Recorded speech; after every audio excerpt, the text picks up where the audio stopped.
Talagang pinapanood ko lagi yan eh. Walang binatbat yung American Idol, ano? Alam mo, para sa akin, mas maganda pa kung dyan sa show ninyo lumabas yung si Jasmine Trias. Oo. Ang galing niyo mamambola, walang binatbat ba? Eh, hindi nga nanonood yung anak niyo eh. Naku, pasensya ka na dito sa anak ko. Kauwi lang niya galing sa States. Kaya hindi pa niya masyadong gamay kung anong uso ngayon. Galing States. Okay yun. Amboy siya. Girl si Jasmine Trias. Baka pwede siyang maging lalaki Jasmine Trias. Ano, okay ba na mag-audition ka sa Pinoy Singing Idol? I don't know. Of course, okay na okay. Ito pala eh. Miss Marikit. Just call me Kit for short. Pasok, Patrick. Salamat po, Upo. Aling Diana. Upo ka. Ay, uy, Patrick, napadaan ka nga pala. Oo, kasi ngayon ko lang nalaman na dumating na pala kayo. Kaya ngayon lang po ako nakabisita. Ay, sandali lang. Kukuha ko ng mainom mo. Salamat po. Okay, Ma'am C. Sandali lang.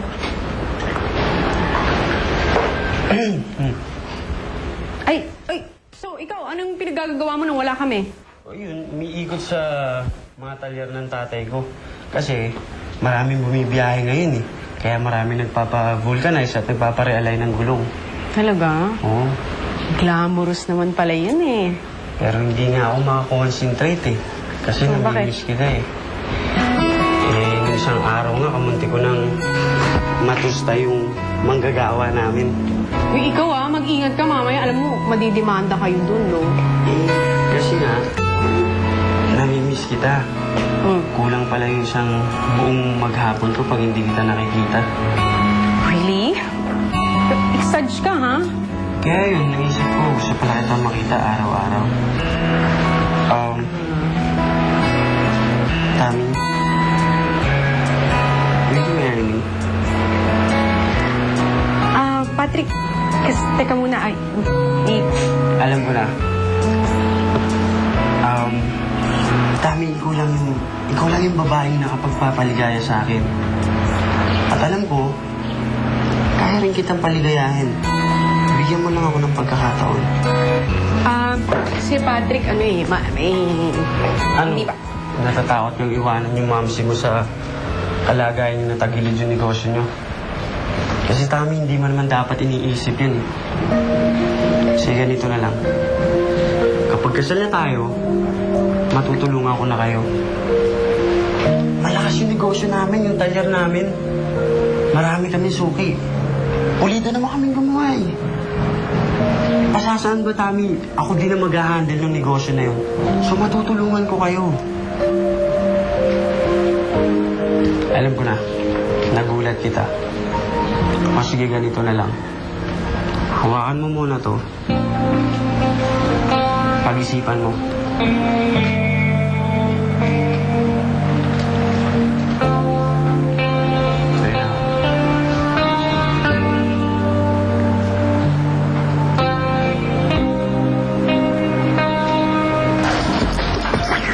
Sandali! Ano ba? May sunog ba, ha? Gladys! Sandali lang. May sabihin lang ako. Ano sasabihin mo? Kung pwede tayo maging magkaibigan? Ha? Madami akong kaibigan. At hindi na kita isasali doon. Hindi naman yung sasabihin ko eh. Sasabihin ko na napakalaki kong gago nung pumayag akong makipag-break sa'yo. Dahil lang sa volleyball team. Talaga? Glad, alam ko nagkamali ako. Hindi ko alam saan ako pupunta. Hindi ako mapalagay. Hindi ko alam gagawin sa sarili ko. Lagi nasa isipan ko na kung nasaan ka, na sana magkasama tayo. Glad, second chance na hinihingi ko ulit sa'yo. Kahit magsimula ulit ako.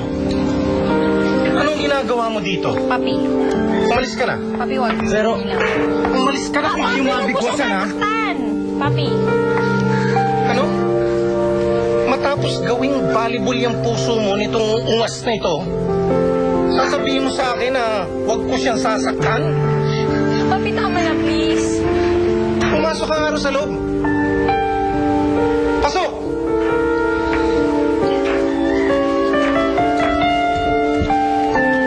Iba ka rin, ano? May gana ka pang manggulo dito sa amin? Ayoko pa Mang Barry. Napatunayan ko na ngayon.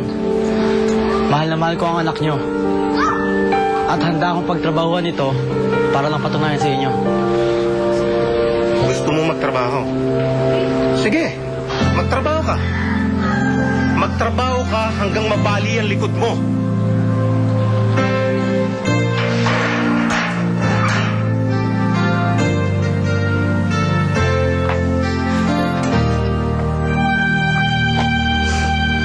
Sammy, wait, please. Just talk to me. Ano ka ba, ha? Ano ba talagang gusto mo pag-usapan natin, ha? Gusto mo ba, mag-sorry ako sa'yo dahil sinuntok kita? O sige, sorry na. Kaya para matapos na tong lahat. At saka isa pa, wala naman talaga akong karapatan na magalit sa'yo dahil magkaaway naman talaga tayo nung umalis ka. O, sige na. Eh kung ganun, ba't mo ako sinuntok nung dating ko? Eh kasi nga magkaaway tayo. May sinabi si Ringo. Si Ringo? Bakit? Anong sinabi niya? Talaga mapagkakatong lang ang isa. Wala naman. Actually, kakahatid ko lang sa kanya sa airport eh. Sabi niya daw, babalik siya sa States para baka mahanap niya daw yung babae na magpapaliwanag ng paligid niya or something like that. I don't know, weird nga yan. Ano nga uli yung sinabi ni Ringo? Oh, anyway, sabi niya, na iba daw ang sampal sa kaninyong brutal at yan ang ginawa mo, kaninyong brutal. Totoo ba yun? Weird talaga yung pamilya ninyo. Sabi niya, nung kasama kayo, obvious daw na hindi ako nawala sa isip mo. At kaya mo ako sinuntok kasi you're so happy to see me. Totoo ba yun, Sammy? Alam mo, kung totoo yun, okay lang na sinuntok mo ako. Pero next time, sana yakap na lang. You know, I love you, Sammy. I hope you love me too. Masyado pa ako naguguluhan eh. Sorry. Nakikigulo ko. I know you're worrying about your restaurant. Naikwento sa akin ni Gladys. Isa na rin mo. Kasama na rin. Hey, you know what? I got a great idea. The other day, dumaan yung host ng Pinoy Singing Idol sa bahay. I know, I mean, it's a big singing contest and I'm sure the prize is big too. So, I'm gonna audition. You should come with me. Teka, yung ba yung sa TV? Yung contest sa TV? Exactly, that's it. You should audition with me.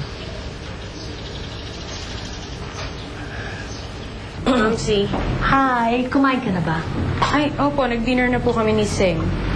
At saka, kasama mo ba si Patrick? Hindi, ba't nyo naman natanong yan? Baka lang kasi may pinag-usapan kayo. Mamsi, hindi bagay sa inyo maging intrigera. Baka lang kasi may pinag-usapan kayo. Tungkol ba sa kasal ninyo? Mamsi, nakikinig ba kayo nung dumating dito si Patrick? Bakit? Karapatan ko naman makinig kahit saan dito sa bahay ko, hindi ba? And I'm sure na pumapalakpak yung tenga nyo nung narinig nyo na pwedeng isalba ni Patrick yung negosyo natin pag nagpakasal ako sa kanya. Ano ang akala mo sa akin? Nanay sa telenovela. Alam mo, hindi kita ginagamit para pambayad ng mga utang natin. Ang mahalaga ay mailagay ka sa mabuting kalagayan. Yan lang naman eh. Sino naman nagsabi na kailangan ko magpakasal para maging mabuting kalagayan ko? Nag-college naman ako. Bakit? Anong nakuha mo? Philosophy? Ano naman ang balak mong gawin? Magturo? O baka naman may balak kang mag-abogasya? Alam mo, Tamara, yung pera na inipon ko ay para lang, sapat yan para sa college ng bunsong kapatid mo. At kung may balak ka pang Basta, Mamsi, hindi ko kailangan magpakasal para lang matulungan yung pamilya natin. At hindi ko hinihingi ang tulong mo sa amin. Ang gusto ko, atupagin ang sarili mo. Mabait naman si Patrick, ah. Saka alam mo, Tamara, tanggapin na natin na walang mangyayari dyan sa pagkanta-kanta mo. Kailangan, bumaba ka na, ha? Tama na yung mga illusion mo, ha, Tamara?